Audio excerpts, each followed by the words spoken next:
just I just recently read a report that from a secure source that Israel ties between Israel and Egypt are better than ever, closer than ever, and at the same time, the source said that the leader of Egypt, Abdel Fattah al-Sissi, has no plans of visiting Jerusalem anytime soon.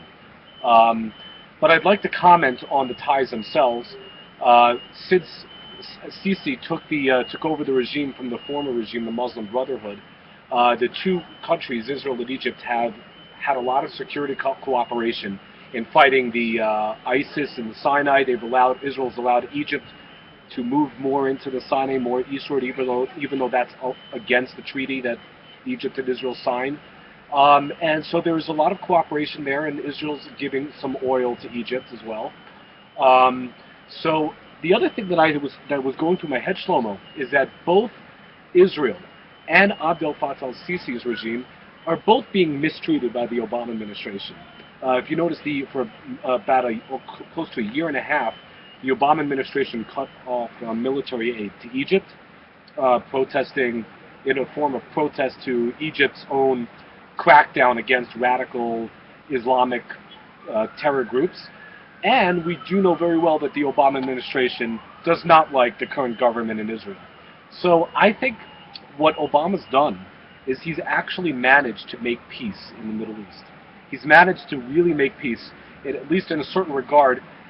Israel and Egypt, even though they signed a treaty, they weren't always the best of friends, but I think Obama's turned Israel and Egypt much closer to one another, and now Saudi Arabia and Israel are talking much more to one another, at least on the unofficial secret level. They're talking much more.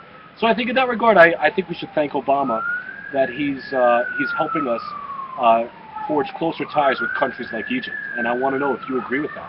So this is what I'm going to say about that.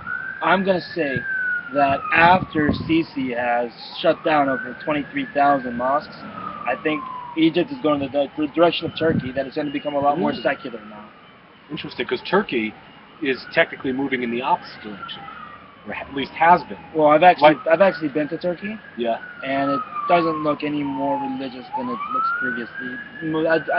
You'd be very hard pressed to find a Turkish woman wearing a hijab or an abaya. Wow. Just whatever. At least Erdogan wants to move it. Erdogan, yeah, but I mean it's very hard to say. I mean, most people are.